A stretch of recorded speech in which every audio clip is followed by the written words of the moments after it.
تو reverse gear لگاؤں. اسرا کا معنی کیا ہے؟ بزرگوں نے کہا رات کے اندھیرے میں سفر.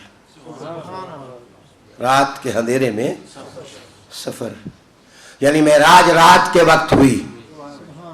یعنی لیلا بھی کہا اسرا بھی کہا، حالانکہ اسرا کے اندر بھی رات موجود تھی اور پھر اس پر لیلا داخل کیا، اور معنی یہ کہ ساری رات نہیں اور پھر تھوڑی سی رات بھی نہیں، پھر تنوین داخل کی، تنکیر کی، اور معنی یہ ہے کہ رات کا وہ چھوٹا سا حصہ جو تمہارے ماپنے میں آ ہی نہیں سکتا، میں نے اتنی سی رات میں محمد کو کہاں سے کہاں پہنچا دیا، مصطفیٰ کریم کو کہاں سے کہاں پہنچا دیا.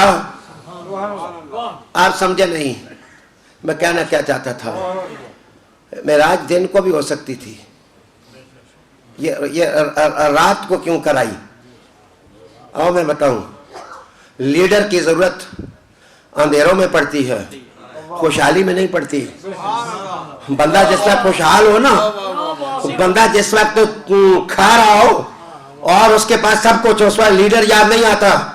جس وقت بن جائے نا تو پھر لیڈر یاد آتا ہے، پھر کوئی قائد یاد آتا ہے، کوئی ہو نا ہاتھ پکڑنے والا جو مجھے ساحل پر پہنچا دے، جو مجھے منزل پر پہنچا دے. ایک زمانے میں جہاز کا سفر مجھے یاد آیا. میں قبلہ مطلب قاری صاحب جہاز میں بیٹھا ہوا تھا، ایک بندہ میرے ساتھ آ کے بیٹھا، کہنے لگا تو سے مولوی نہیں ہے، تسمیہ ہی نہیں ختم. میں نے کہا یار یہ بندہ چنگا. میں کہا تو ہے کون؟ کہنے لگا میں ایوب خان دا داد پوتر ہوں. میں کہا سارے ہی داد پوترے ہیں جی، تو ہی. وہ کہنے لگا نہیں جی میں اس کا کزن ہوں اور میں آپ سے پوچھتا ہوں تمہاری تسمیہ ختم نہیں ہوئی. میں نے کہا یار پڑھنے دے، اپنا کام کر، مائنڈ یور بزنس، مجھے اپنا کام کرنے دے. اچھا وہ اللہ تعالیٰ کی شان. آدھے گھنٹے کے بعد جکڑ چلنے لگا، پائلٹ نے اعلان کیا گرداب میں آ گیا جہاز اور پھنس گیا جہاز، اور دعا کرو جس کو جو آتا ہے اللہ بچا دے. اس طرح جہاز ادھر جاتا ہے، ادھر جاتا ہے، ادھر جاتا ہے، منزل لیس، ڈیسٹینیشن لیس. جہاز جس وقت ہوا آ وا کرا، جہاز کے اندر مچنے لگی. تو مجھے خان صاحب آ کے کہنے ہیں وہ شاہ جی سانو بھی کوئی دسو نا، ہمیں بھی کوئی بتائے نا، یہ کیا پڑھتے ہیں آپ، ہمیں بھی بتائے. میں نے کہا پڑھتا ہوں الصلاۃ والسلام علیک یا رسول اللہ، الصلاۃ والسلام علیک یا رسول اللہ. اعلیٰ حضرت فاضل بریلوی رحمۃ اللہ علیہ نے لکھا کہ جس شخص نے سفر میں یہ دعا پڑھی بسم اللہ الذی لا یضر مع اسمہ شیء فی الارض ولا فی السماء ولا حول ولا قوۃ الا باللہ العظیم، انہیں میں آگ اس کو جلائے گی نہیں اور جہاز اس کو ڈبوئے گا نہیں. آقا مولا تاجدار نبوت، تاجدار کرامت، تاجدار جمالت، رسالت محمد صلی اللہ تعالیٰ علیہ وسلم کا حوالہ دیا. میں نے کہا یار جہاز کو کچھ نہیں ہوتا، اللہ کے فضل سے میں جس وقت چلا تھا تو میں نے پڑھا تھا، اللہ نے کرم کیا. میں نے کہا کہ جس وقت ظلمت ہو، اندھیرا ہو، اوکھا وقت ہو، مصیبت ہو، اس وقت لیڈر کی ضرورت پڑتی ہے کہ وہ ہاتھ پکڑے اور ہمیں اندھیرے کے اندر روشنیوں تک جا پہنچا دے. آؤ میں بتاؤں، حضور رحمت عالم صلی اللہ علیہ وسلم نے صرف نبیوں کو امامت جاتے ہوئے نہیں کرائی تھی. اللہ اکبر وحدہ نے لکھا آقا مولا تاجدار نبوت کے حوالے سے کہ جس وقت حضور اوپر گئے تو نبیوں نے پیچھے نماز پڑھی اور پھر آسمانوں پہ جا کر کے ویلکم کہا، مرحبا کہا، خوش آمدید کہا.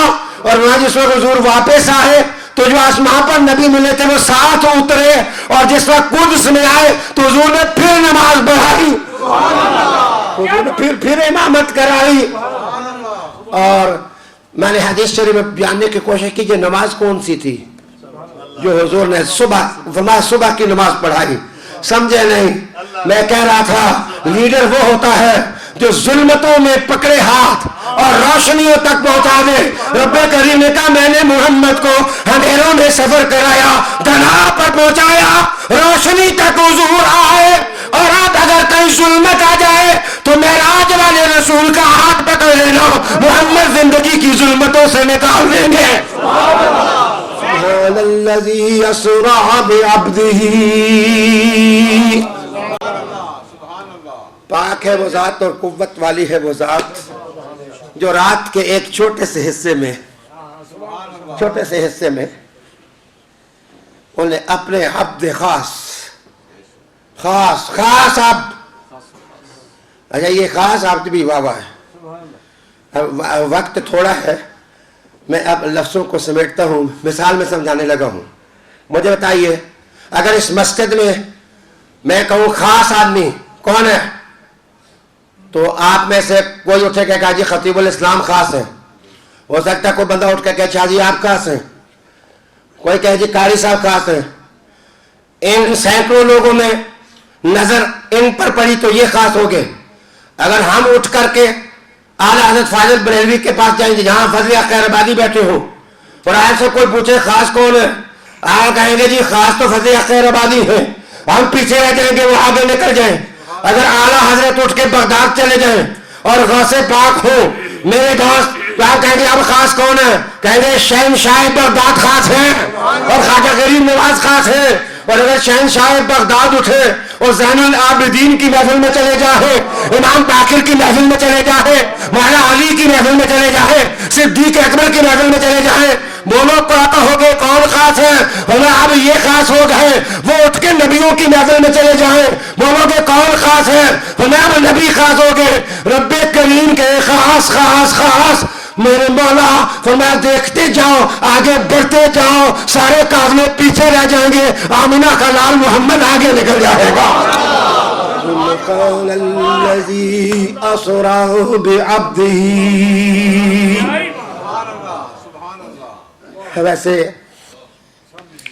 ایک اور بات آپ کی خدمت میں عرض کروں، دھیان اور توجہ چاہوں گا کہ باقی جتنے انبیاء ہیں ان کو بھی بدن کا معجزہ بھی ملا. یہ بدن جو ہے ان کو نفوس قدسیہ کے معجزے بھی ملے اور ان کو دل کے معجزے بھی ملے اور ان کو روح کے معجزے بھی ملے.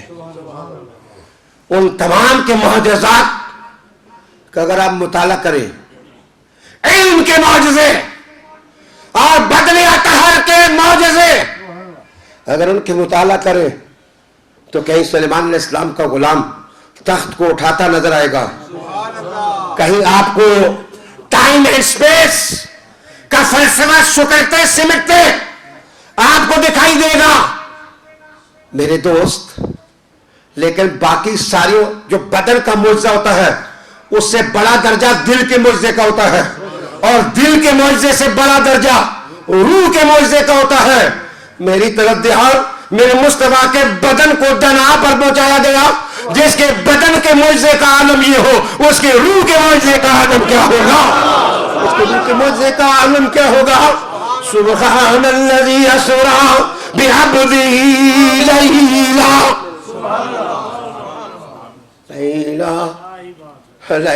لیلا. دیہات دیجئے، قاری صاحب نے جو شفقت سے مجھے وقت دیا تھا، چند لمحوں کی گرہیں میرے خطبے پر ابھی پڑی ہوئی ہیں، میں ان گروہوں کو بھی کھول دوں آپ کے سامنے. میں دھیان چاہوں گا کہ باقی جس نبی کا بھی معجزہ ہے وہ یا زمان کے ساتھ تعلق رکھتا ہے یا مکان کا. میرے حضور کا معجزہ مکان سے بھی بالا ہو گیا، زمان سے بھی بالا ہو گیا. ثم دنا فتدلى فكان قاب قوسين او ادنى. ہم معاذ اللہ حضور خدا کے شریک نہیں ہیں، اللہ وحدہ لا شریک ہے. اور میرے مصطفیٰ کا معجزہ یہی ہے. پہنچے کہاں پر ہیں لیکن کسی کو یہ کہنے نہیں دیا کہ محمد خدا ہے. کلمہ پڑھا کے کہا ہے کہ ہم مصطفیٰ کو مصطفیٰ مانتے ہیں، مصطفیٰ کے خدا کو خدا مانتے ہیں.